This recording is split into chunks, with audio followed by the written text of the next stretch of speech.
So the next couple of videos are going to look at one of the most infamous events, not only in 20th century history, but in world history, the Holocaust. And so this first video is going to look at anti-Semitism in Europe and in Nazi Germany. Anti-Semitism means anti-Jewish attitudes. The Jews were also known as Semitic people, or the Semites, and so that's where that name comes from. And so the Holocaust is the name for the event where up to 11 million Jews and what the Germans called non-desirable people were exterminated and wiped out in the 1930s and 40s. And this was all part of Hitler's attempt to, breed out all of those inferior elements in German society and to create the pure master race. And so in this period, the Jews are obviously the most famous group and probably the biggest group that were targeted, but other groups, racial groups, were also gypsies, the Sinti and the Roma people, more specifically. Disabled people were also seen as, pollution to the pure German race, and other Slavic people from Eastern Europe, Russians and Poles, etc. But there are other groups who were persecuted for political reasons and just generally going against the ideals that the Nazis stood for, such as communists. We know Hitler had a long-standing hatred for the communists. The socialists as well, Jehovah's Witnesses, and the homosexuals. So these again are not necessarily racial groups, but these are other groups who he felt were, a stain on German society and were impacting, the Nazis' progress going forward.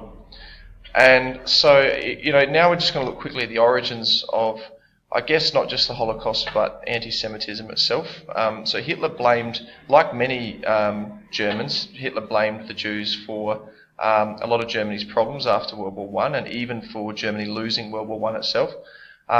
Jewish people were generally very talented, very good with business, intellectuals and scholars, and so seeing the Jewish community in Germany doing reasonably well after World War I caused a lot of resentment and a lot of hatred, and that's why Hitler sort of used this attitude as a platform to come to power. He created this common enemy within society, and lots of people could actually see where he was coming from and kind of felt the same in certain ways.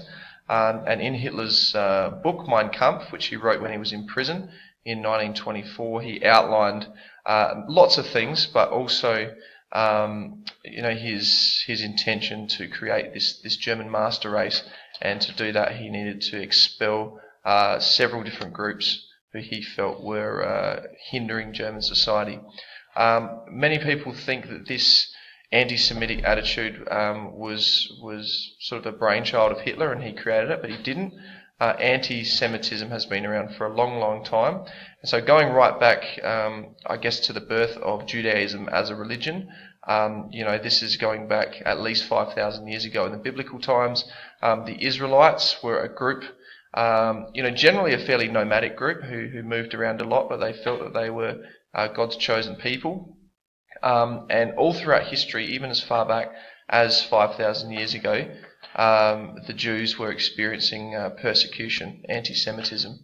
So throughout history, Jewish people have been persecuted, from the pharaohs of Egypt kicking out the Jews, the Babylonians who destroyed Jerusalem and exiled the Jews, the Romans who believed that the Jews killed Christ, who himself ironically was a Jew, picked on the Jews, and then during the Middle Ages and the Crusades, Jews were blamed for things like the Black Death, and there was a lot of violence, in the Holy Land against Jews as well. And so back to the period that we're looking at, in the 1930s, there were a lot of striving and successful Jewish communities all over Europe. So Germany wasn't the only country that had Jewish communities in it. The Soviet Union did also, and a lot of Eastern Europe. And again, Jews were successful in lots of these different countries. In the First World War, Jews were called up to fight, and as you can see down the bottom, 12,000 Jews were actually killed fighting for Germany. And so Germany was quite happy to use the services of Jewish people when they needed them, especially during the First World War. And then Hitler was very quick to to turn public opinion against them after World War One. So when Hitler became the Chancellor in 1933, within months he had set in motion a course of what's called disenfranchisement of Jewish people. And so basically the first step was to consolidate his own power and make himself the Führer, the dictator. He began to rearm Germany, as we've talked about in the economy video, and to get Germany ready for another conflict that was coming soon. But he also began to step by step slowly strip the rights of Jewish people, starting firstly through, I guess, what could be considered fairly minor actions, taking away certain rights to perhaps to medical treatment, to schools, to access to certain public areas, and then obviously at the other end of the scale we've got extermination camps, which we'll talk about soon. And so Hitler, it was a gradual, a sort of a rising event. Hitler sort of did it bit by bit. I guess he wanted to gauge public reaction to what he was doing.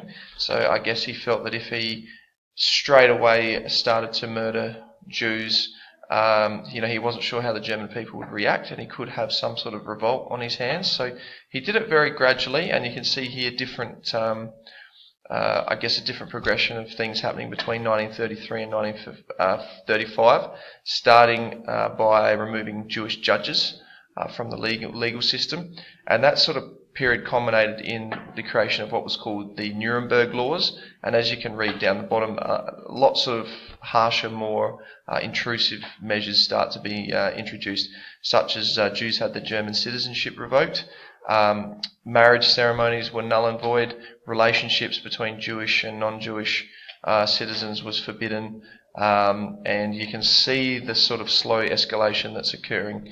And on the next one, that trend continues. Jews, as you can see there, Jewish street names were changed. Jewish people had to hand in their driver's licenses, not allowed to use swimming pools. And then right up until sort of 1938, there's that slow progression. And 1938 is where Hitler sort of turned the corner and physical violence started to break out in the streets. And that's something we'll cover more in the next video. And so there was a sterilisation campaign as well, which is a fairly serious thing. Sterilisation is in taking away people's ability to have children. And as you can see here, very, very obsessed with, creating that pure German race and breeding out those bad elements in society. And we've already talked about this in the women and children video, where women were encouraged to have abortions if there was any sort of birth defect that was detected. Women with certain disabilities were sterilised as well to prevent them from having kids and passing on these sorts of genes. In school, children were taught about, especially girls were taught about eugenics and breeding with strong breeding partners. So this concept, eugenics as it's called, was a real obsession of Hitler's, creating that fit, strong master race that he wanted to create for Germany. These are the sort of calendars that were common in schools and universities and Hitler youth groups, where they've turned it into what's called a pseudoscience. They've made it look like there's a scientific basis behind Hitler's ideas, and as you can see here, this is all about eye colour and breeding and going through different generations and how each sort of family line has certain characteristics that are dominated by certain racial groups, etc. So you can have a closer look at that. And so that's called a pseudoscience. The Nazis created the appearance of having scientific basis behind some of these racist ideas that they were preaching. Here's another typical poster to do with appearance, and an interesting question is, how did they tell who was a Jew and who wasn't a Jew? Did everybody with dark hair automatically come under suspicion, etc.? So there were different ways in which Hitler identified Jews. One is by different birth certificates and papers and family names. That was one area that the Nazi secret police did a lot of research behind the scenes. But again, this idea of scientific basis, as you can see here, the man on the right is getting his nose measured. So they had this this stereotypical idea that Jewish people had large noses, and so they would invent instruments and ways in which to, I guess, catch out Jewish people by doing some of these physical tests. And so, this idea, this science behind the Holocaust really snowballed out of control. And here you can see, it seems ridiculous to us, but here you can see a man getting tested for whether he is Jewish or not. As we've said in the previous video about women and children, Hitler put a huge emphasis on educating young people, and the whole school curriculum was overhauled to make sure that every single subject was indoctrinating and drumming in these ideas into the young people of Germany. And so every subject, especially sciences, where breeding was taught and poisonous racial groups were, I guess, drummed into the children, and concepts like this, it really made the children from a young age have this preconception about Jewish people and this sort of inbuilt hatred and prejudice towards them. And here you can see, I've talked about propaganda in a previous video as well, but this sort of propaganda was flooding Germany as well, talking about, the evil Jew, always looking to cause trouble, always looking to exploit us proud, strong Germans. You can see here the stereotypical picture of the Jew with the big nose, etc. And this is what the Jewish character looked like in a lot of these propaganda posters. But again, it wasn't just schooling that young people were flooded with these ideas. It was also, television cartoons and these posters, storybooks that children, instead of nursery rhymes, they were reading this anti-Jewish propaganda in the home. And so you can see that these ideas, managed to creep into every aspect of German society. And in a previous video, we talked about the idea of Volksgemeinschaft, how every element, whether it's work or leisure or schooling, was controlled by the Nazis. And this was one of the key messages that Hitler was sure to flood everybody with in every aspect of their life. So soon it became second nature, and I guess everybody found a certain community and solidarity with each other.